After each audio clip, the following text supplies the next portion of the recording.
ایک دھوبی تھا جو لوگوں کے کپڑے آپس میں تبدیل کر دیتا تھا، یعنی لوگوں کے کپڑے ملا دیتا. لوگ بڑے پریشان تھے اس سے. تو لوگوں نے حضرت عیسیٰ علیہ السلام کو اس کے متعلق بتایا. تو آپ نے اللہ عز و جل کی بارگاہ میں دعا کی کہ اے اللہ اس کو ہلاک فرما دے. اللہ کے نبی نے ایک ایسے شخص کے لیے دعا کی کہ یا اللہ اس کو ہلاک کر دے، تیرے بندے اس سے بڑے پریشان ہیں. ایک روز وہ دھوبی بالکل اسی معمول میں نکلا. اس کے پاس 3 روٹیاں تھیں. ایک سائل آیا، ایک فقیر آیا اور اس نے کہا کہ اللہ کے لیے مجھے روٹی دے دو. تو آپ نے اس دھوبی نے ایک روٹی اس سائل کو دے دی.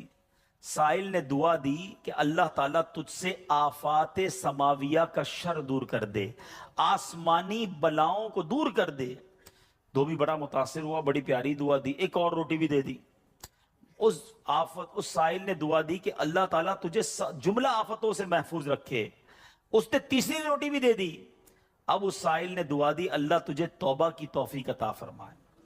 اب اس دوران ایک بڑا سانپ اس کی گٹھڑی میں داخل ہو چکا تھا، کیونکہ حضرت عیسیٰ نے دعا کی تھی، اس کو ہلاکت کی. ایک بڑا سا سانپ جو ہے اس کی کپڑوں کی گٹھڑی میں داخل ہو چکا تھا. جب دھوبی نے کپڑے لینے کا ارادہ کیا تو اس سانپ نے اسے ڈسنا چاہا. ایک فرشتے نے اسی وقت سانپ کو لوہے کی لگام ڈال دی اور دھوبی سلامتی کے ساتھ واپس آ گیا. لوگوں نے حضرت عیسیٰ علیہ السلام سے کہا کہ یا روح اللہ، آپ نے دعا کی تھی، یہ بندہ تو ایسے ہی ہٹا گھٹا گھوم رہا ہے، بالکل ٹھیک، کچھ مسئلہ ہی نہیں ہوا اس کے ساتھ، سلامت. تو آپ نے اس دھوبی کو بلایا، بتا تو نے کون سی ایسی بھلائی کی ہے، میں نے تیری ہلاکت کی دعا کی اور تو بالکل سلامت گھوم رہا ہے. وہ کہتا حضور میں نے 3 روٹیاں صدقہ کی ہیں، اتنے گناہ، اتنی خطائیں، سارا شہر پریشان، مگر جب صدقہ کیا 3 روٹی کا، آپ نے اس سانپ سے پوچھا کہ تو نے قتل کیوں نہیں کیا، تیری تو ڈیوٹی تھی نا. تو سانپ کہتا ہے اے اللہ کے نبی، اللہ نے آپ کی دعا تو قبول فرما لی، مجھے ہلاک کرنے کے لیے بھیج بھی دیا، مگر جب اس دھوبی نے ایک سائل کو صدقہ دیا تو ایک فرشتے نے مجھے لوہے کی لگام ڈال کر روک لیا. اب وہ دھوبی بھی سارا واقعہ سن رہا تھا کہ اتنے گناہ ہیں، سامنے ایک چھوٹا سا صدقہ کیا، میری ہلاکت رک گئی. اس دھوبی نے بھی توبہ کر لی، اپنے گناہوں سے تائب ہو گیا. کیا سیکھنے کو ملا؟ صدقہ بلاؤں کو ٹالتا ہے، صدقہ مصیبتوں کو ٹالتا ہے، صدقہ عمر میں برکت لاتا ہے. ایک بار حضرت داؤد علیہ نبینا علیہ السلام کے پاس ایک شخص تھا اور وہ حضرت ملک الموت آئے اور اس کو بڑا گھور کے دیکھنے لگے.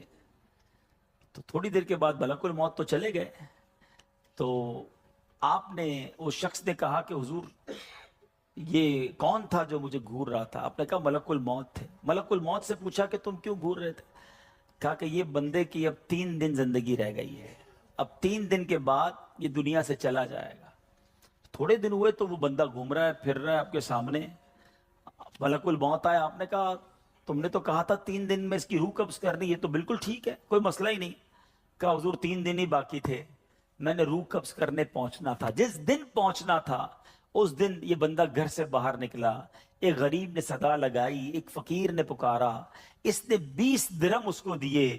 اس فقیر نے اس کو دعا دی، اللہ نے وہ دعا ایسی قبول کی کہ ہر درہم کے بدلے اس کی عمر میں 1 سال کا اضافہ فرما دیا. 20 سال عمر بڑھ گئی ہے اس کی.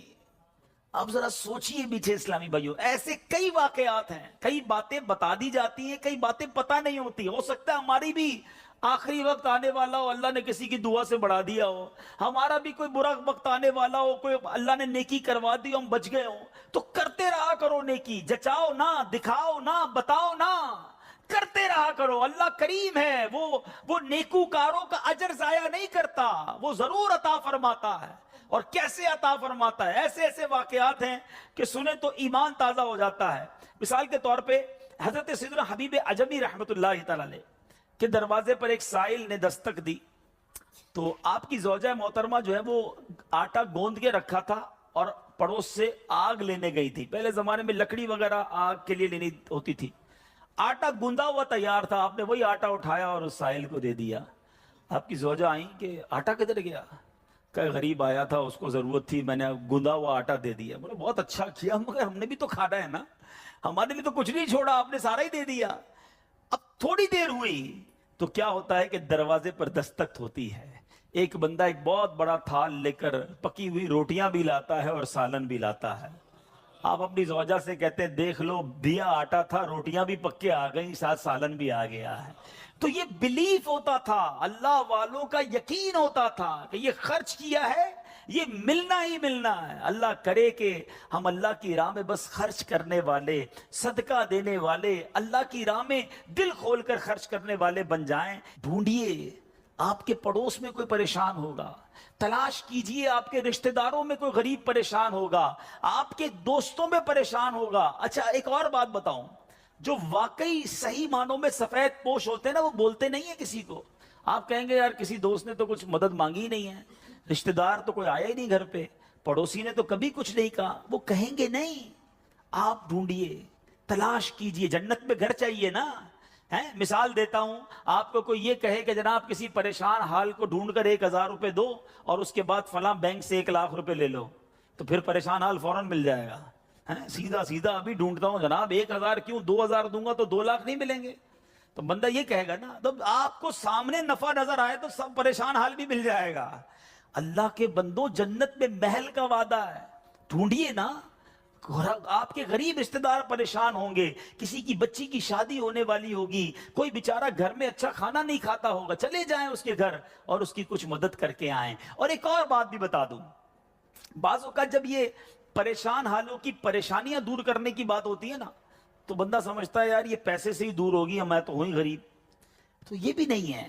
ہر پریشانی پیسے سے دور نہیں ہوتی. اگر پریشانیوں کا حل پیسہ ہوتا تو دنیا میں کوئی مالدار پریشانی نہ ہوتا. اس کو پریشانی آتی، پیسے خرچ کرتا، پریشانی دور کر دیتا. ایسا نہیں ہے.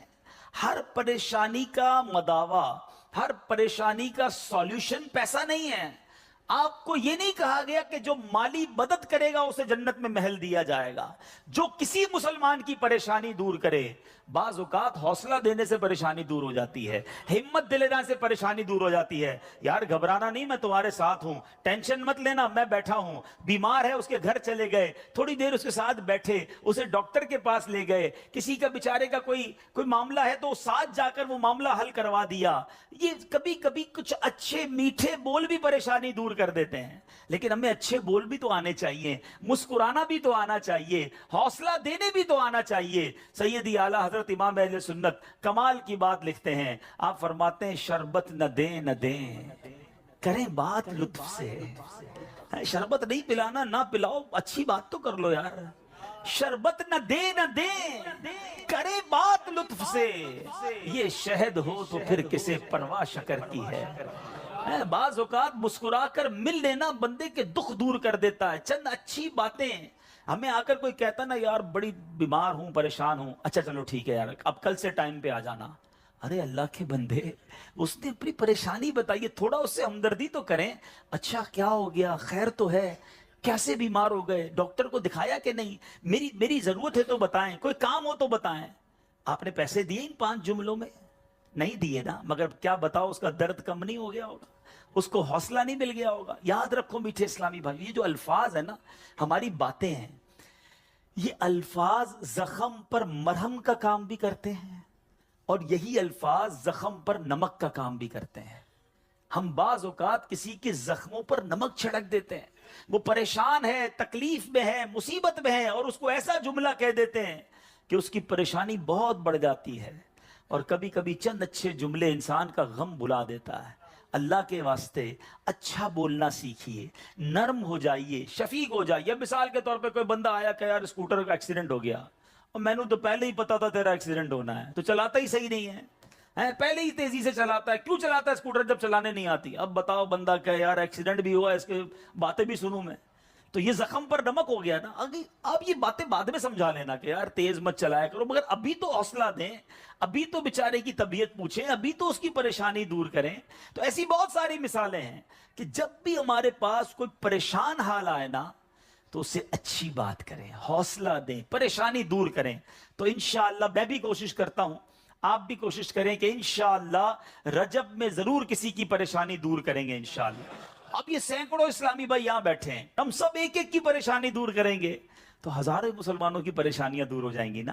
یہ اسلام کی بیوٹی ہے، یہ اسلام کی خوبصورتی ہے کہ مسلمان کی مدد کرے، اس کی پریشانی دور کرے، مالی پریشانی ہے تو دور کریں، جسمانی پریشانی ہے تو دور کریں۔ بعض اوقات فقط مورل پریشان ہوتا ہے، اکیلا ہوتا ہے، تنہا ہوتا ہے، مایوس ہو گیا ہوتا ہے، آپ اٹھا دیں اسے، ہمت دے دیں، وہ اگلا کھڑا ہو جاتا ہے۔ تو ہمیں یہ کام کرتے رہنا چاہیے۔